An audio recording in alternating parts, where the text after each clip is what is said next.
My name is Clara Monroe, and if you'd told me 5 years ago that I'd end up here, sitting on the edge of my unmade bed at 3:17 a.m., staring at the shape of a 70-pound Labrador sprawled across my pillow, I would have laughed. Or maybe I would have cried. Hard to say, really. Back then, I didn't cry much. Back then, I didn't do a lot of things. I didn't leave my fiancé standing alone in a half-paid-for house. I didn't pack my entire life into the trunk of a secondhand car that smelled like stale coffee and cold fear. I didn't move into an apartment where the windows rattled when the wind breathed too hard.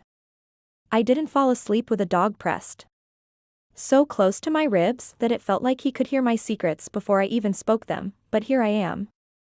And here he is. His name is Bear, because that's what he looked like when I first saw him at the shelter. Big paws, sad eyes, a heart so wide it felt like it would swallow the whole world if I let it. He was trembling in the back corner of his kennel when I knelt down and whispered, "Hey, it's okay. I see you." Maybe he understood me, maybe not. But when he stepped forward and rested that giant head against my chest, I knew we were both making a mistake I'd never regret. They warned me. God, they warned me, don't let him sleep with you. Don't spoil him. Don't blur the lines, he's a dog, not a person. You'll regret it. Maybe they were right. Maybe they still are. But at 3:17 a.m., when the whole building creaks like it's haunted by the ghosts of other people's arguments and half-finished lives, and the wind rattles my bedroom door like it's trying to come inside, Bear is here. And I'm not alone. I know how it sounds. People roll their eyes when I tell them. They call me soft, weak, lonely in a way that's embarrassing to admit. And maybe they're right. But if you've ever felt the weight of a dog's body pressed against your spine in the middle of the night, warm, solid, certain, you'll understand. It's not weakness. It's the only armor I have left. I remember the first time he crept into my bed. It wasn't supposed to happen. I'd promised myself boundaries.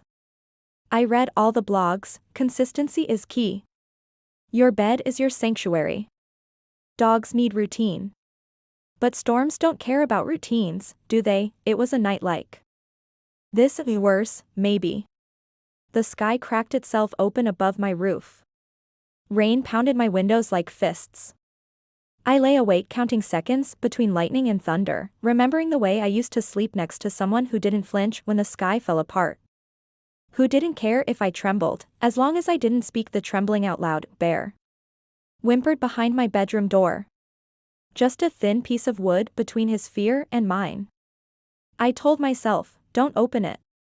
If you open it once, you'll never close it again. But his whine went through me like a knife. Not sharp enough to kill me, just enough to remind me I was still alive. When I opened the door, he bolted past me like a shadow with fur. He didn't hesitate. He leapt onto the bed, circled twice, the way dogs do, like they're winding up some ancient promise, and pressed himself against my side. He was shaking so hard I thought I'd feel it forever.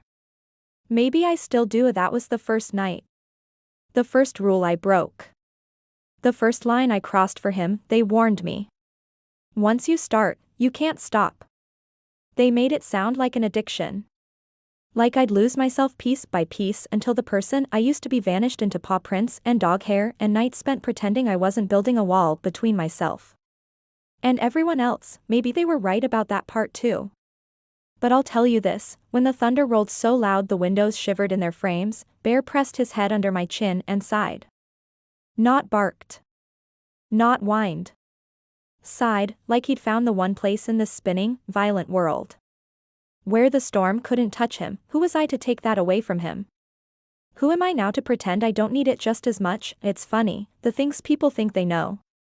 My mother's voice still echoes in my head sometimes, that sharp, gentle scolding she gave me when she saw him curled up on my pillow for the first time. Clara, honey, he's a dog. He needs to know his place.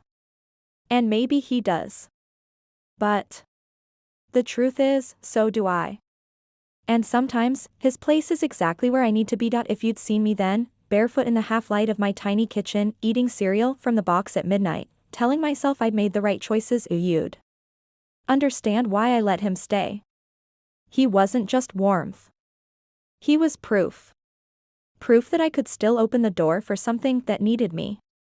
Proof that I wasn't the selfish, cold girl my ex said I'd turned into. Proof that the walls I'd built so carefully could be opened. Even if just for a single, shaking heartbeat, they said it would ruin him. That he'd get spoiled, entitled, clingy. They didn't say it would ruin me too, or maybe they did, and I didn't listen hard enough, because here I am now, half buried under his weight, the blankets tangled around us like we're hiding from the same thing. His paws twitch sometimes, like he's dreaming of a world without cages, without storms, without doors that ever stay closed. I think about closing the door now and then, telling him no more, pushing him back into the neat little box of pet instead of something else. But when I look at him, breathing so softly, it feels like I'm listening to the secret language of sleep. I know I can't, so maybe you think I'm soft. Maybe you think this is pathetic. A grown woman with no ring on her finger, no other heartbeat in her bed except the one she rescued from a concrete floor and a number tag on a kennel door. Maybe you're right, but if you'd heard the way the wind howls at my windows right now, if you felt the ghost of everything I left behind tapping at the walls, demanding to be let back in, you'd understand. He's the only door I open anymore. And I'd rather open that door 1,000 times than go back to who I was before him. So yes, they warned me. They said I'd regret it. They said I'd lose sleep. They said I'd lose control. They said I'd lose myself, but here's the thing they never understood. I was already lost long before Bear ever curled up next to me, and if I have to choose between being alone with all my so-called rules, or being found in the quiet, steady warmth of a dog who trusts me more than I trust myself, then I'll choose this again. And again. And again, they warned me about sleeping with my dog. But I didn't listen. And maybe, just maybe, I never will. I wish I could tell you. There was some clear line, some moment when I knew for certain that Bear wasn't just my dog anymore, but something bigger. Something heavier. Something that would bind us so tight I'd start to wonder if the leash was on him or on me, but it doesn't work like that. Love doesn't knock politely. It doesn't send a letter ahead of time. It just drifts in through the cracks, through the late nights and the early mornings and the spaces you swore you'd keep empty for your own peace of mind. I remember the first time I really noticed it, the way Bear's presence filled my tiny apartment like smoke. He was everywhere. His fur clung to my black work pants, a single hair wedged under my laptop keys, another stuck to the rim of my coffee mug. I'd find his toys in the shower, a half-chewed tennis ball hidden under my pillow like he was saving it for later, and the bed, God, the bed was no longer my bed. It was ours. A small island we built each night out of tangled sheets and shared heat and that quiet promise only he and I could hear, stay. Stay. Please stay. Some nights, I tried to push him away. I'd roll to the edge of the mattress, legs dangling off like I was ready to dive headfirst into the floor just to find a little space. He'd follow. Always. Inch by inch, he'd press closer until I was pinned again, caught between his slow, steady breathing and the cold draft sneaking under the door. I told myself it was bad for him. That he needed boundaries. That I'd ruin him. But Bear didn't care about rules. He cared about me, and maybe that was the problem. It didn't take long for other people to notice.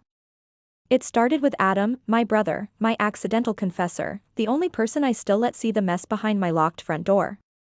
He came over one Sunday afternoon, arms full of groceries, because he didn't trust me to feed myself properly. He pushed open my bedroom door to find Bear sprawled across my pillows, snoring so loud you'd think he was human. Adam raised an eyebrow, tossed me a look halfway between amusement and pity.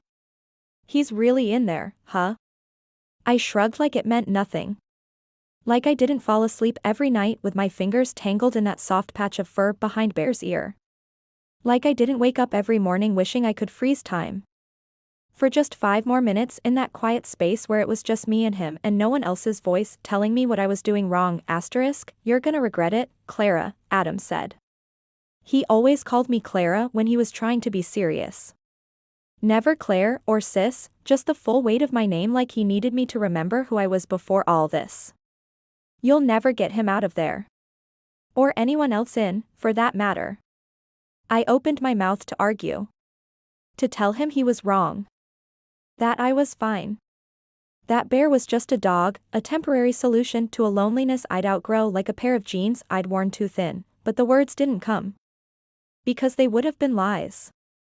And Adam could always smell my lies a mile away, so instead, I laughed it off. I poured us both cheap wine and made microwave popcorn and turned up the volume on a movie neither of us cared about. I pretended. I didn't see the way Adam's eyes flicked to the bedroom door every time Bear shifted and the frame creaked under his weight. I pretended a lot back then. The neighbors noticed too, though they never said it out loud. Mrs. Keller, who lived 2 doors down and smelled like mothballs and old perfume, used to smile when she saw me walking Bear in my mismatched pajamas at midnight. She'd tap her cane on the cracked pavement and say, "That dog's got you wrapped around his paw, young lady." I'd smile back, polite, small. Because what was I supposed to say? That she was right? That I'd let him take parts of me I didn't even know? I was still hoarding for someone else? But the real problem, the thing no one warned me about, was how easy it was to let it happen. The nights blurred into mornings. My alarm would buzz, harsh and demanding, but I'd hit snooze just to stay in that warm bubble a little longer. Bear would roll onto his back, paws flopped open in surrender, eyes half closed, trusting me to scratch that soft belly that smelled faintly of shampoo and dreams. Sometimes I'd whisper things to him I couldn't say to another living soul. I'm tired. I don't know if I'm doing this right. I don't know if I'm enough. He'd answer with a soft grunt, a tail thump, a heavy sigh that said, "You are. You are. You are," and then I'd get up. I'd pull his fur from my coat, tie my hair back, paste on a smile that didn't reach my eyes, and walk out the door like I hadn't just left half of myself tangled up in the blankets beside him. Work was the same as ever, gray walls, flickering lights, stale coffee and people whose voices droned on about spreadsheets and deadlines and lunch orders. None of them knew about the warmth waiting for me at home. None of them would have understood if I told them. Sometimes I caught myself wanting to tell them anyway. Wanting to say, "You know how they say dogs save you? It's true." But I didn't. Because they'd just roll their eyes, same as everyone else. Same as me. Once it was worse when I tried to fight it. Some nights I'd shut the bedroom door before Bear could slip in behind me.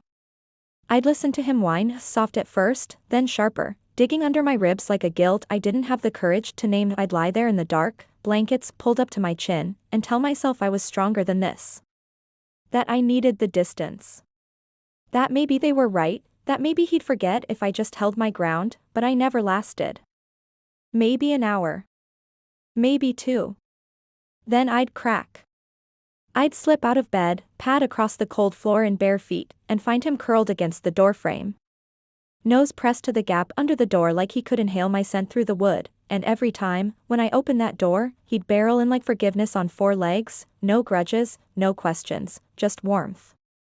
Just him. Just us. I knew what people would say if they could see me then. I could hear my mother's voice, sharp as ever, "You're making him soft. You're making yourself soft." Maybe she was right. Maybe we were both softer now. But there's a kind of strength in softness too, the kind that doesn't crumble when the wind rattles the windows and the memories come knocking like thieves in the dark. One night, it hit me harder than usual. I woke up around 2 a.m., sheets damp with sweat from a dream I couldn't remember.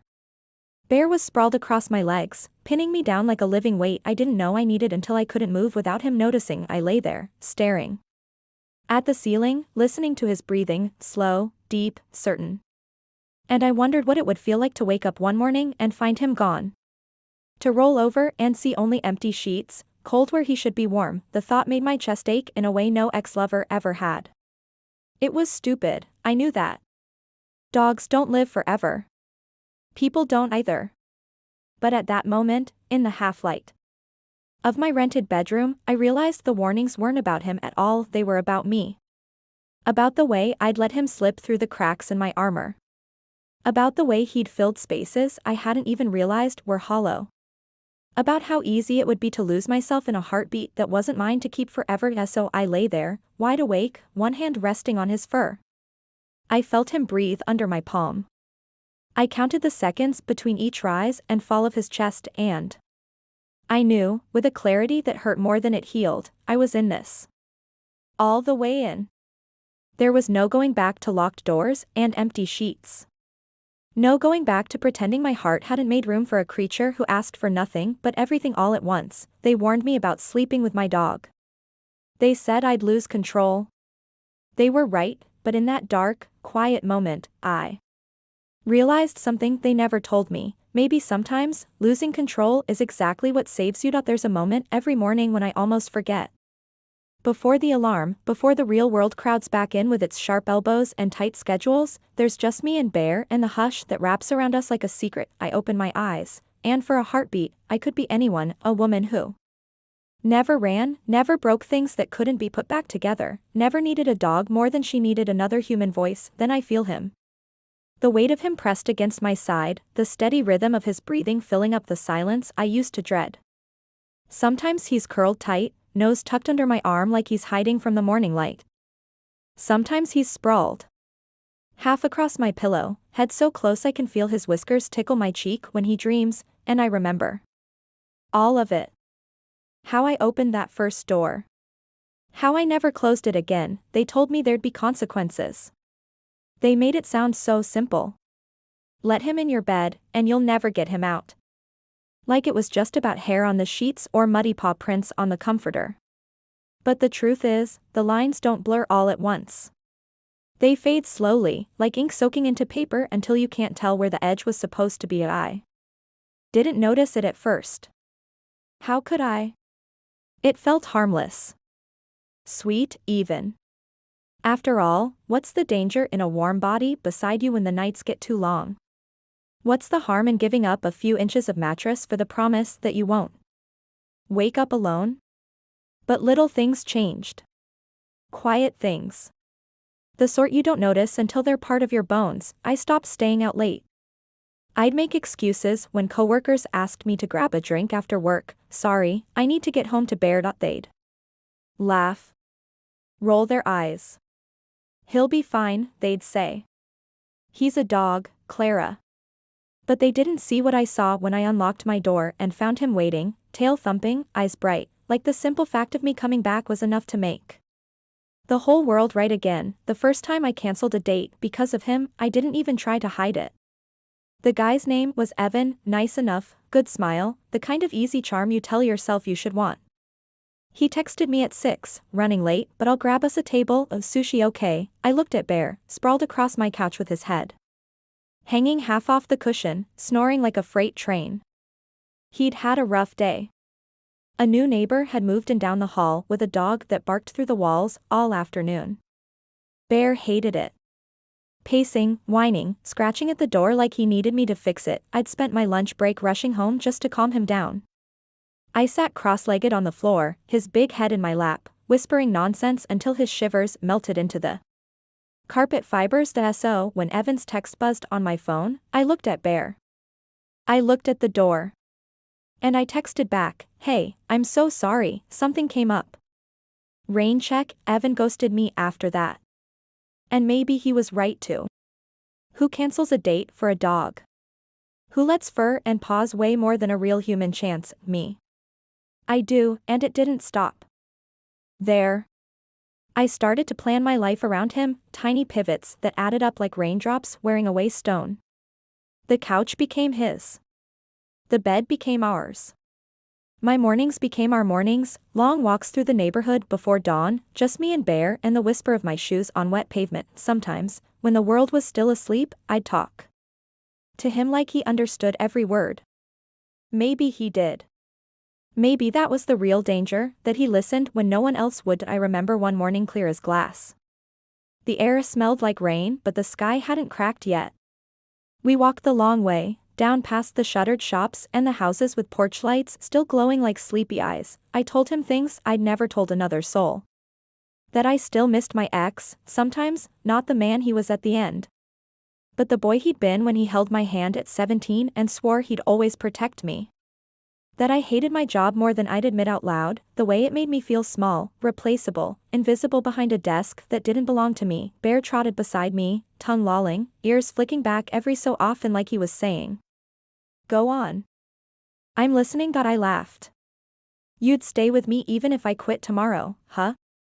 Even if I had nothing but this stupid apartment and a bag of cheap kibble. He nudged my leg with his nose, a gentle shove that nearly tripped me. I swear he was grinning. I knew then what I'd done. I'd given him the part of me I didn't have words for, the softest, most breakable piece. And he carried it like it weighed nothing at all. People like to say dogs don't understand that they're simple. Loyal, yes, but dumb. Obedient. Programmed to love you because you feed them and scratch their ears, but Bear knows things I wish he didn't. He knows when the anxiety hits me in the middle of a crowded grocery store and I have to abandon my half-full cart just to breathe. He knows when I wake at 3 a.m. staring at the ceiling, heart thumping like I'm running from something I can't see. He knows when the nightmares come, the ones that make me remember how it felt to watch a man's back as he packed his clothes into a suitcase I'd given him for Christmas, the zipper catching on the fabric like a final insult. And when that happens, Bear doesn't ask for permission. He just climbs into the space beside me, drops his heavy head on my chest, and waits for my pulse to slow. They warned me. God, they warned me. Don't let him sleep with you. You'll never get your space back. They were right. I don't have my space anymore. I don't have my carefully made bed or my neat little lines between me and him. What I have is better, and worse. A warmth that chases away the cold. A weight that anchors me when my own mind tries to drift too far. A pair of eyes that remind me every single day that love can be messy, inconvenient, and absolutely worth it. Sometimes I wonder if Bear knows how dangerous it is, this hold he has on me. If he does, he doesn't let on. He just breathes. Sleeps. Dreams. His paws twitch like he's running towards something I'll never see. I lie there beside him, awake more often than I admit, tracing the line of his ear with my fingertips. I wonder what people would say if they could see me, a grown woman clinging to a dog like he's the last good thing I haven't ruined. Maybe they'd pity me. Maybe they'd shake their heads and say, she's lonely. And maybe they'd be right. But when the sun creeps through the blinds and his tail thumps against the mattress like a heartbeat that says, you're not alone, I almost believe him. The lines keep blurring. I know that. I feel it every time I find an excuse to stay in instead of going out, every time I cancel plans that don't feel worth leaving him behind for. People say I'm hiding. Maybe I am. But if you've ever buried your face in warm fur that smells like the grass and rain and something older than any lie you've ever told yourself, you'd understand why I stay. One night, after a fight with Adam, loud and stupid, the kind siblings have when they love each other too much to pretend they don't care, I locked myself in the bathroom just to breathe. I sat on the cold tile floor, arms wrapped around my knees, tears leaking from the corner of my eyes even though I swore I wouldn't cry. And through the door, I heard it, that soft, low whine that could have cracked me open if I wasn't already split in two. When I opened the door, Bear didn't wait for permission. He pushed past me, sat down on my lap like he thought 70 pounds could fix a broken heart if he pressed hard enough. Maybe he was right. Maybe he did. I buried my face in his neck, breathed him in. His heartbeat steadied mine. His warmth said all the things I couldn't. They warned me about sleeping with my dog. They didn't warn me about everything else I'd surrender along the way. But maybe they couldn't. Maybe some lines are meant to blur. Maybe some beds are meant to be shared, not because you're weak, but because you're strong enough to admit when you need something warm to hold on to when the world feels too big to carry alone. And so I stay. So does he. And every night, when I feel him curl against my side and sigh like this is exactly where he belongs, I know the lines might blur. But here, in this bed, with him breathing soft dreams into my hair, I'm exactly where I belong to. I should have known it. Couldn't last forever. Nothing soft does.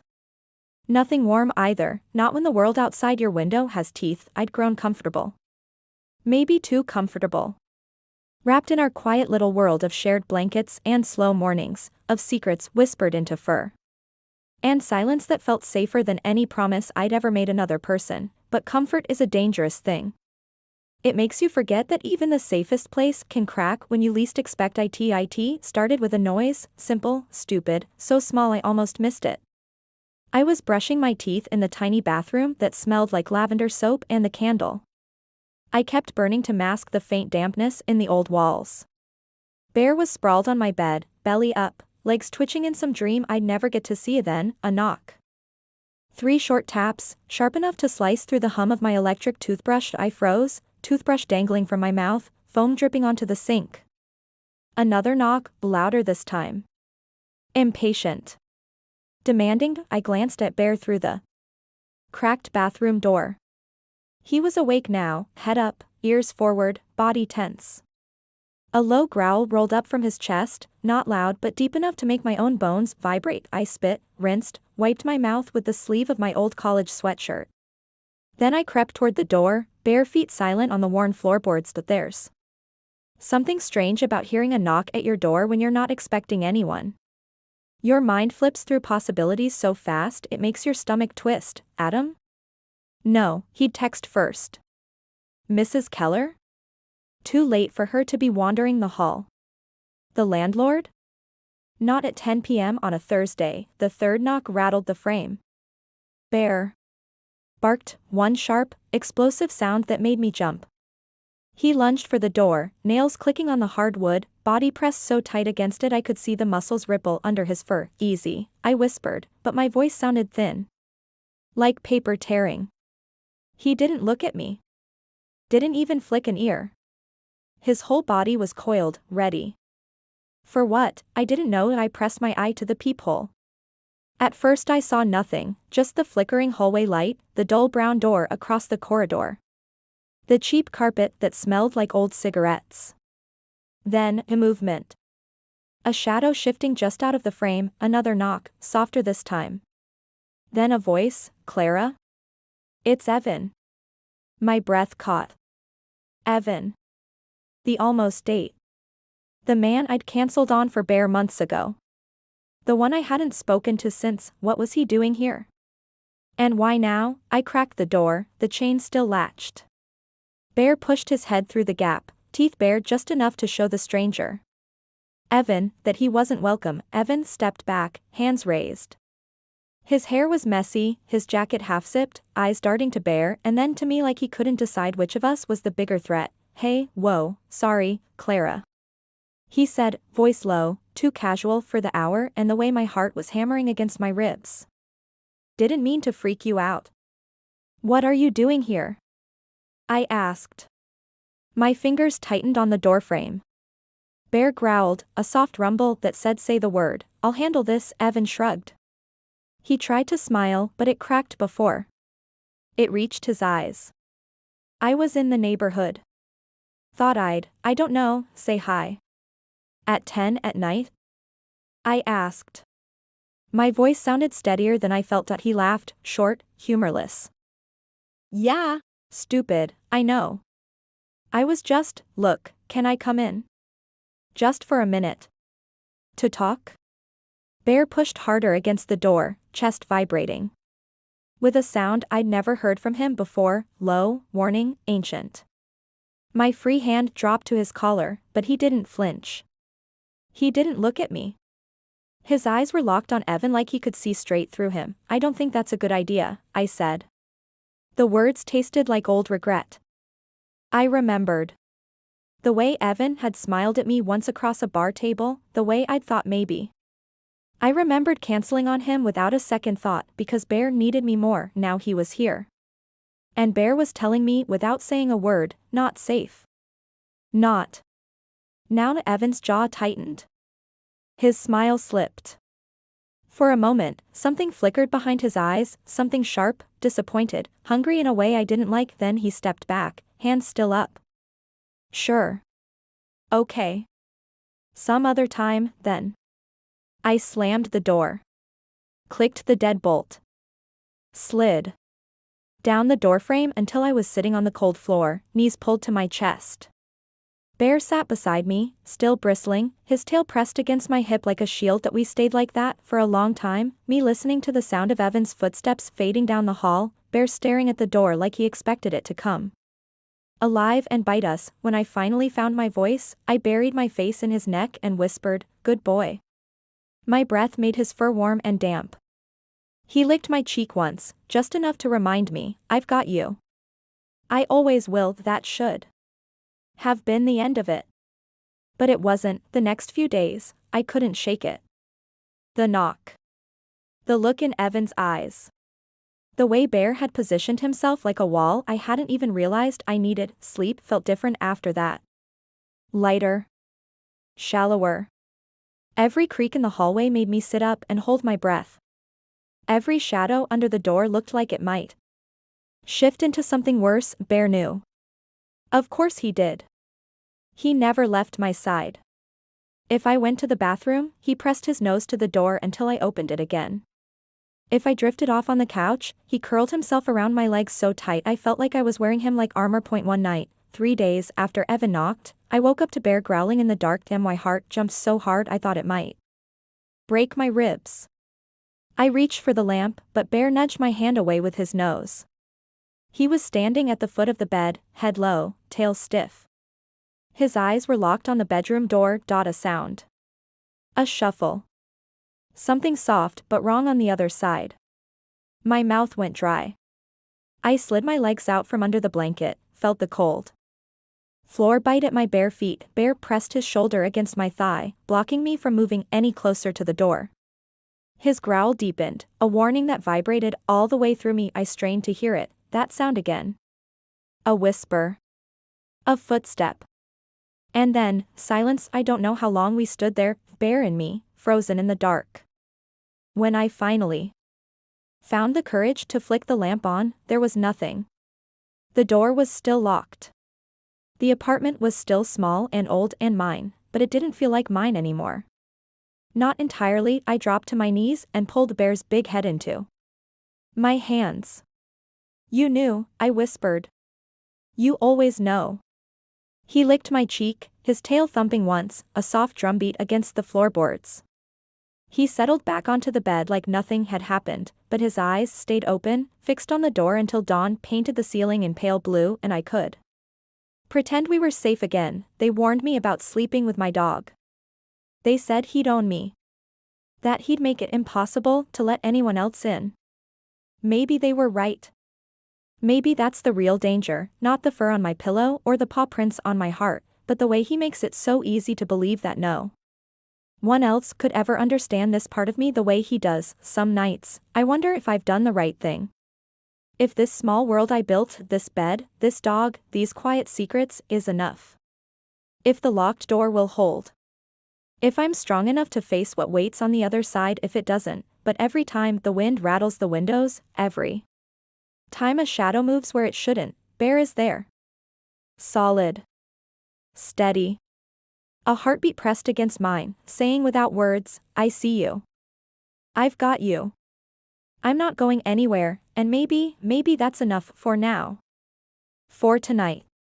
For as long as he stays beside me, warm and breathing and real in a world that sometimes feels like it wants to swallow me whole. Sometimes I think the hardest part isn't what people warned me about.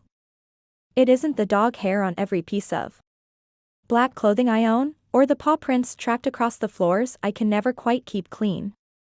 It isn't the fact that my bed has never really been mine since the night I opened the door for Bear and never closed it again. No. The hardest part is knowing how much I need him. Knowing I've made myself soft in a world that punishes softness. Knowing I've tied my heartbeat to something I can't keep forever. After that night, after Evan, after the footsteps, after the shadows that moved when they shouldn't, something changed in both of us. Maybe Bear had always known he was more than just my dog. My guardian. My secret keeper. My boundary between the life I'd run from and the one I'd stumbled into, and now he showed it in ways I couldn't ignore. He wouldn't sleep at my feet anymore, not even tucked behind my knees the way he used to on warm nights. He claimed the space beside my chest, head pressed into my ribs, one paw thrown over my hip like he was holding me in place.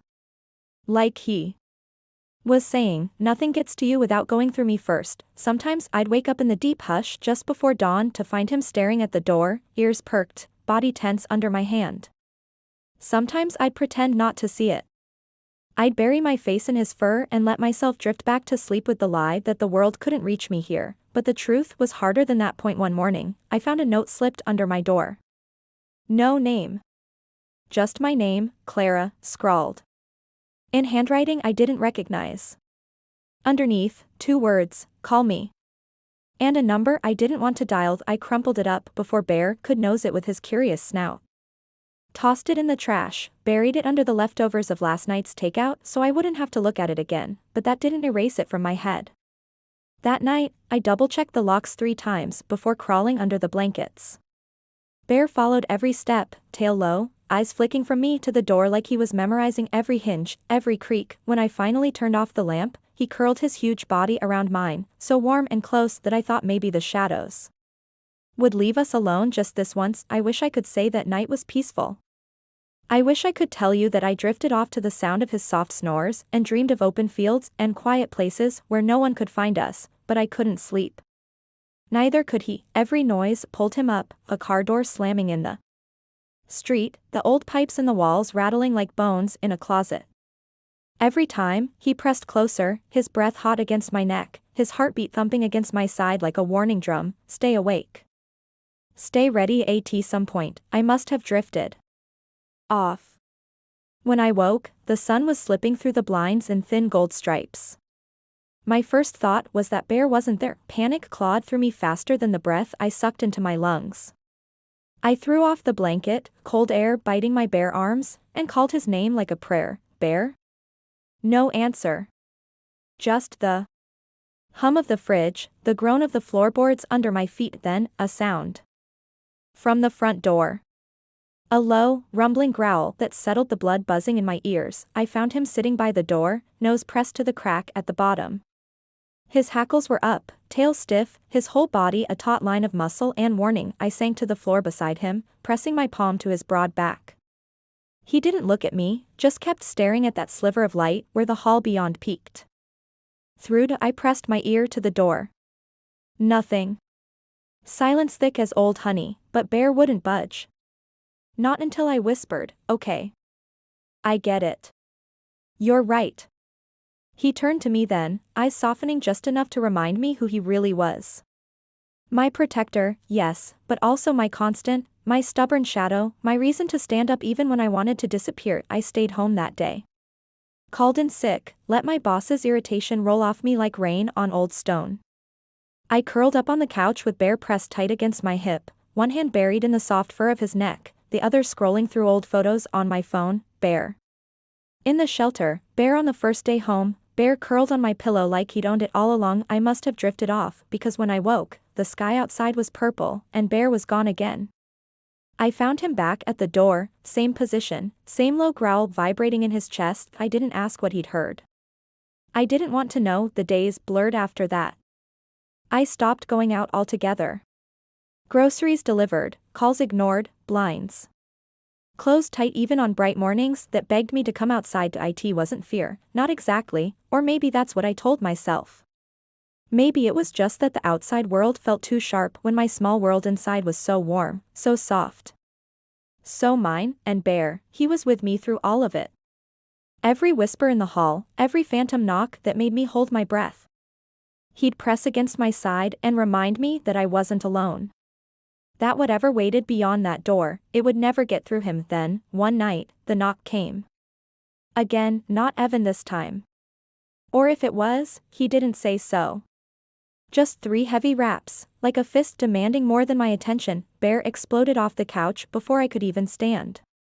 He hit the door so hard it rattled in its frame, his bark splitting the quiet so violently I flinched. I found my voice only long enough to croak, "Good boy. Good boy." My hands trembled as I reached for my phone, but what was I going to say? "Hi, yes, my dog says someone bad is outside. Please come make it go away." Bear's bark turned to a growl so deep I felt it in my teeth. And then, silence. Whoever was out there was gone, or pretending to be. I sank to the floor, my back to the door, Bear's big head pressing into my shoulder as if to say, "I'm here. I've got you." I don't know how long we sat like that, me shaking, him still and solid as stone. When my breathing finally steadied, I buried my face in his neck and whispered the only truth that mattered anymore. "They warned me, you know. They said I'd regret this. Letting you in my bed, my life. They said I'd never get my freedom back. Bear huffed, warm air against my cheek. I swear he was laughing at me, the soft, doggy kind of laugh that says you're ridiculous, and you're mine, and it's okay, and it was okay. Or maybe it wasn't. Maybe I'd built my own cage inside these walls, inside these blankets, inside this bed that was never just mine after him, but when the world knocks too hard, when the shadows press too close, when the voices whisper you can't hide forever, I remember this, I don't have to face it alone. Bear shifts beside me now, his heavy head resting in my lap as I write these words I'll never say out loud to anyone else. His eyes flick open, soft brown pools that hold all the secrets I can't carry by myself. They warned me about sleeping with my dog. They said he'd ruin my bed, my life, my chance to let anyone else in.